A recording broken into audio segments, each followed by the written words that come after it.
અહીંયા ભીમનાથ મહાદેવની મંદિરની અંદર જે સમૂહ લગ્ન મહોત્સવ ઉજવવામાં આવ્યો તે નિમિત્તે ભીમનાથ મહાદેવ મંદિરની જે પ્રાણ પ્રતિષ્ઠા અહીંયા 10મી અમારે કરવાની હતી તે નિમિત્તે અમે ગાજદીનપુરા ગામ અને ભીમનાથ યુવક મંડળે વિચાર્યું કે આજે આપણે સર્વજ્ઞાતિ સમૂહ લગ્નની ઉજવણી કરીએ અને અમે ગામ અને અમારું ભીમનાથ યુવક મંડળ સર્વ મળી અને સર્વજ્ઞાતિ સમૂહ લગ્ન ઉજવણી કરી અને તેની અંદર 16 નવદંપતીએ પ્રભુતામાં પગલાં માંડી અને તેમની જીવનની શરૂઆત કરી છે.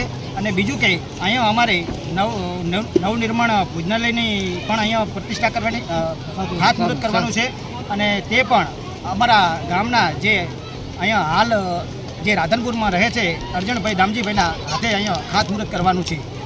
શું નામ છે તમારું? મારું નામ જયંતિભાઈ રતુભાઈ. મંદિરમાં જે આયોજન કરવામાં આવ્યું સર્વજ્ઞાતિ સમાજનું આયોજન કરવા માટે આવ્યું. સર્વજ્ઞાતિ એટલા માટે નામ આપવામાં આવ્યું કે સૌ તાલુકાના અને વઢિયાર સમાજના આગેવાનો શું ભેગા રહે એના માટે સર્વજ્ઞાતિ સમાજનું આયોજન કરવામાં આવ્યું. અને આ સમારંભના અધ્યક્ષ તરીકે શ્રી અલ્પેશજી ઠાકોર સાહેબે પણ મુખ્ય અધ્યક્ષ તરીકે હાજરી આપી હતી.